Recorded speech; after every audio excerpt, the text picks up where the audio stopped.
Good morning, children. This is Imran sir. And see, today I am going to teach you a chapter called From the Diary of Anne Frank. From the Diary of Anne Frank. देखो ये जो part है ना, इसको ये पूरा मतलब एक नोवेला है, छोटा सा उपन्यास कर सकते हैं। और इसका पूरा का नाम है the diary of young girl. इसका जो रियल नेम है ना वो the diary of young girl है, लेकिन उसे the diary of young girl से ये पार्ट लिया गया है। तो आज हम इसी पार्ट को पढ़ने जा रहे हैं। देखो एनी फ्रैंक जो है ना, एक तरह से कह सकते हैं ना कि एक बिल्कुल रियल स्टोरी है। एनी फ्रैंक एक नीदरलैंड की लड़की है, और क्या है कि वो मतलब in fact she was from Germany, और इसका जन्म हुआ था 12 जून 1929 को, और मार्च 1945 में मर गई थी, यानी कि 1929 टू यहाँ देखो 1929 टू 1945 में, मतलब कितना जोड़ लो 15-16 साल में इसका डेथ हो गया था। तो इसी पार्ट के बारे में पढ़ना है हमें। देखो बात है, पूरी कहानी जान लो, सीन क्या है इसके पहले सीन जान लो क्या है। ये आप जानते हो कि 1939 टू 1945 में सेकेंड वर्ल्ड वॉर हुआ था। वर्ल्ड वार सेकेंड हुआ था। और वर्ल्ड वार सेकेंड में क्या हुआ था कि जो था हिटलर जो कि जर्मनी का चांसलर था, जो पोस्ट अपने इंडिया में होता है ना पीएम का, वही पोस्ट जर्मनी में होता है चांसलर का। तो 1939 से 1945 तक वो चांसलर था। कौन? हिटलर जर्मनी का। तो जैसे हिटलर जर्मनी का चांसलर बना, तो वहाँ पर बहुत मार काट करना शुरू कर दिया, उसने लोगों को बहुत किल किया। तो एक टर्म है हॉलोकॉस्ट, HOLOCAUST, हॉलोकॉस्ट। ये बहुत ही इंपॉर्टेंट टर्म है, जान लो। हॉलोकॉस्ट का मतलब होता है कि सिस्टमेटिक तरीके से, चरणबद्ध तरीके से जेविश लोगों को इन लोगों ने मार दिया था। हिटलर की पार्टी ने ना, जो हिटलर का पार्टी था, उसने हिटलर के लोगों ने जेविश लोगों को चुन करके गिन करके मार दिया था। और इसी मतलब मास किलिंग को हिस्ट्री में बोलते हैं हॉलोकॉस्ट। तो यह कहानी कुछ इसी तरह से इसी हॉलोकॉस्ट के बारे में है कि कैसे लगभग कहते हैं ना कि 5 मिलियन जेविश वर किल्ड। अब देख लो, यानी कि 50 लाख लोग जो थे जेविश, उनको मार दिया गया था। तो हुआ क्या था कि एक मतलब जगह है, उसको बोलते हैं कंसंट्रेशन कैंप बोलते हैं। जैसे अपने यहाँ जेल होते हैं, जेल खाना, कि किसी कोई आदमी अपराध करेगा तो उस पर FIR दर्ज होगा, और उसके बाद से उसको जेल में डाल देंगे, तो उसको जेल बोलते हैं। लेकिन अगर कोई आदमी बिना गलती किए ही किसी को जेल में डाल दे, और वह आदमी मतलब मर रहे और उस पर कोई केयर न करे, उसको बोलते हैं कंसंट्रेशन कैंप। तो हुआ क्या था कि इसी टाइम 1935-1945 में ना सेकेंड वर्ल्ड वार जब ब्रोक हुआ था, जब उसका शुरुआत हुई थी, तो हिटलर के लोगों ने क्या किया था, हिटलर की पार्टी के लोगों ने जेविश लोगों को ट्रक में भर के और उनको पोलैंड और स्विच जगह था वहाँ पर भेज दिया करते थे।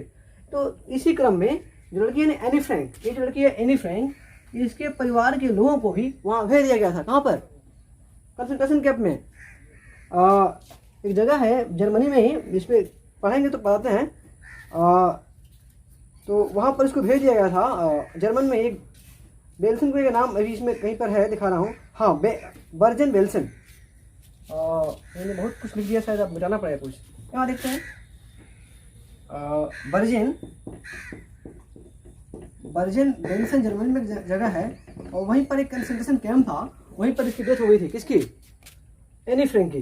तो उसी के बारे में है ये पूरी की पूरी पार्ट। जब आप पढ़ोगे तो काफ़ी गुस्सा होगा कि भाई कैसा हिटलर था, कैसे इसने यहूदियों को मौत के घाट दिया था। केवल 1, 2, 5, 10 नहीं, बल्कि 50 लाख लोगों को इसने मार डाला था। कैसे मारा था, आओ देखते हैं। सबसे पहले जान लो कि ये जो नोवेल है ना, एक डायरी के रूप में है। मतलब क्या हुआ था कि ये लड़की चली गई थी नीदरलैंड। कहाँ गई थी? नीदरलैंड। और नीदरलैंड पर अटैक हो गया था हिटलर का। और नीदरलैंड के जो लोग होते हैं ना, उनका भाषा होता है, उसको बोलते हैं डच बोलते हैं। क्या बोलते हैं? Dutch.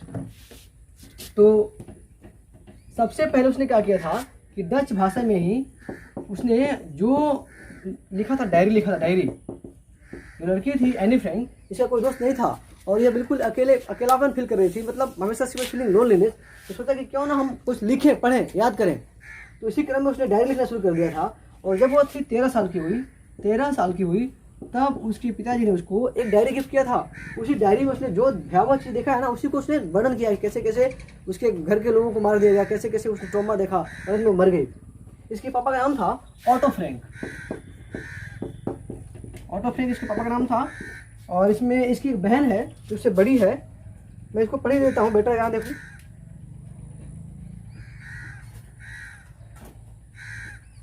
The diary was given to Anne Frank for her 13th birthday and chronicles the events of her life from June 12, 1942 until its final entry of August 1st, 1944. It was eventually translated from its original Dutch into many languages. सबसे पहले जो diary था वो Dutch भाषा में आया था, और डच भाषा में जब लोगों ने पढ़ा तो इतना मशहूर हुआ कि दुनिया के 60 से अधिक भाषाओं में इसका अनुवाद हुआ। किसका? इसके छोटा सा उपन्यास का, जिसका नाम था डायरी ऑफ यंगर।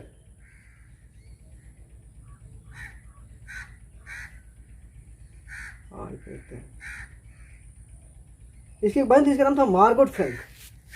इसकी बहन थी जिसका नाम था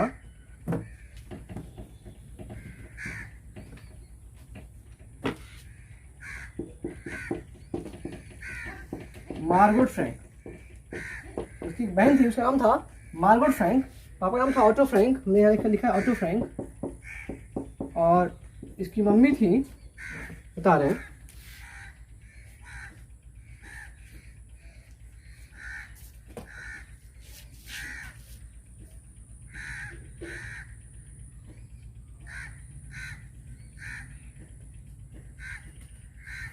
हाँ देखते हैं आगे क्रम में क्या होता है। तो देखो क्या हुआ कि जब वार हुआ था ना, तो इस वार में सारे के सारे लोग मर गए थे और केवल इसके पिताजी बचे थे। जिसके चलते क्या हुआ कि जब उसके पिताजी मतलब आए थे सेकेंड वर्ल्ड वार में, बच गए थे, जब आए देखे कि डायरी बचा हुआ है, तो उसी डायरी को निकाल कर दिया, पब्लिश कर दिया। और बहुत सारे लोग इस डायरी को मतलब पढ़े और तब जाकर स्थिति को समझ में आया कि हाँ भाई कितनी खतरनाक चीज़ें थी वहाँ पर, कैसे कैसे लोगों को मार दिया जाता था।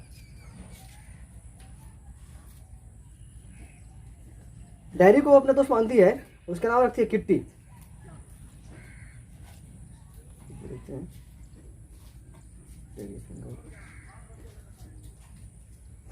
Dearest Kitty, our entry class is quaking into its boot. The reason of course is the forthcoming meeting in the which the teachers decide will इस पार्ट में ना क्लास की बात कर रही है, जब क्लास में पढ़ती है ना उसकी बात करती है, कैसे कैसे क्लास में। इस पूरे पार्ट में कोई खास बात नहीं बताएगी, एक क्लासरूम की बात करेगी। क्लासरूम में क्या है कि लोग बैठे हुए हैं और देखती है कि भाई कौन पास करेगा कौन फेल करेगा, उसी बात कर रहा है। Dearest Kitty, our entire class is quaking in its booth.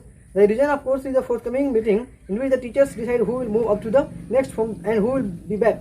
Half the class is making bets. Gian and I laugh ourselves silly at the two boys behind us, Cian and Jackie, who have stacked their entire holidays saving us on their bets. From morning to night, it is you are going to pass. No, I am not. Yes, you are. No, I am not. Even GS pleading glance and my angry outburst can calm them down. If you ask me, there are so many dummies that about a quarter of the class should be kept back. But teachers are the most unpredictable creatures on earth. ये पूरी class की बात करेगी कौन पास में कौन fail करेगा। वो कहती है कि टीचर ही जानता है कि कौन मतलब फेल पास करेगा, क्योंकि टीचर ही प्रेडिक्ट कर सकते हैं, वही मतलब बता सकते हैं कि क्या होने वाला है, किसी कौन बच्चा क्या करेगा।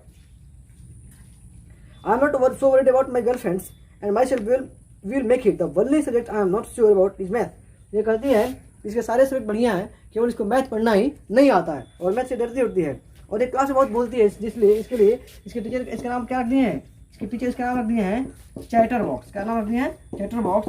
और दंड के स्वरूप में यह टीचर उसके कंस्टेंटली चैटर बॉक्स के बारे में कई लेख लिखने को बोलते हैं कि भाई आप चैटर बॉक्स पर लिखो, फिर चैटर बॉक्स के इंपोर्टेंस पर लिखो। ऐसे करते करते 3 ऐसे लिखवाते हैं और तीनों ऐसे में यह पास कर जाती है। इसने लॉजिकली लिखा है कि बात करना क्यों जरूरी है। अंत में इसने लिखा भी था कि मेरी मम्मी जो है ना वो बहुत बतूई है और जो चीज़ें अनुवांशिक होती हैं उसको तोड़ पाना मुश्किल होता है, इसलिए मैं भी बतूई हूँ। अंत में इसको टीचर उसको माफ भी कर देता है। तो पूरी कहानी है ना वो स्कूल क्लासरूम की है। और मैं थोड़ा सा अंतिम लाइन पढ़ देता हूँ। I finished my poems and it was beautiful. It was about a mother duck and a father swan with 3 baby ducklings who were beaten to death by father because they quacked too much. अंत में ना मतलब जो बत्तख की तरह quake बोलते हैं ना, मतलब इतना बोलते थी कि वो उस पर गुस्सा गया, बोला कि सुनो क्वेक क्वेक एंड क्वेक पर ऐसे लिख दो, मतलब जो बत्तख की आवाज़ बोलते हैं क्वेक क्वेक, इसने उस पर भी लिख डाला। क्या लिखा कि luckily Mr. Kissing took the joke the right way. He read the poem to the class, adding his own comments and to several other classes as well. Since then I have always allowed to talk and haven't been assigned any extra homework. On the contrary, Miss Kissing always making jokes these days. तो मतलब उससे बड़ी खुश हो गया था वो।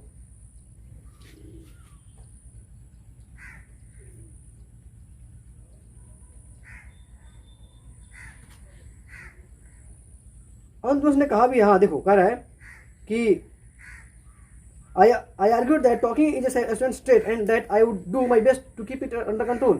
कहे कि बातचीत करना स्टूडेंट का एक राइट है और उसका ट्रेट भी है और मैं चाहूँगी कि इसको कम से कम कर दूँ, और but that I would not never be able to cure myself of the habit since my mother talked as much I did, if not more, and that there is not much you can do about inherited traits. कह रहे कि जो चीज़ें आप अपनी mummy से लेते हो ना, या जो आनुवंशिक होती है, आप उसको कंट्रोल नहीं कर सकते हो। अंतिम मतलब ये लड़की इतनी बातूनी थी, इतनी लॉजिकल थी, जिसने ऐसे लिखा और लॉजिक से जीत गई।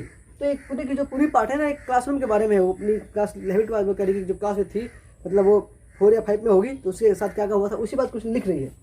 तो हालांकि इतने पार्ट्स पढ़कर आप इसको डायरी ऑफ फ्रैंक नहीं सोच सकते हो। ये पूरी की पूरी जो नोवेल है, एक बड़ी मोटी नोवेल है। इसमें बताया गया है कि इसका परिवार, जो एनी फ्रैंक का परिवार है ना, उसके भाई, उसकी जो बहन है, उसकी मम्मी है या उसके पिताजी हैं, ये खुद कैसे मरे लोग, कैसे क्रूएल रूप से जो था ना हिटलर, उसके पार्टी के लोगों ने कैसे इन लोगों को मौत के हाथ कर दिया, मतलब इसके पूरे समुदाय के लोग, जेव्स लोग कैसे मार काट करते थे लोग, उसके इस पूरी चीज़ को उसमें दिखाया गया।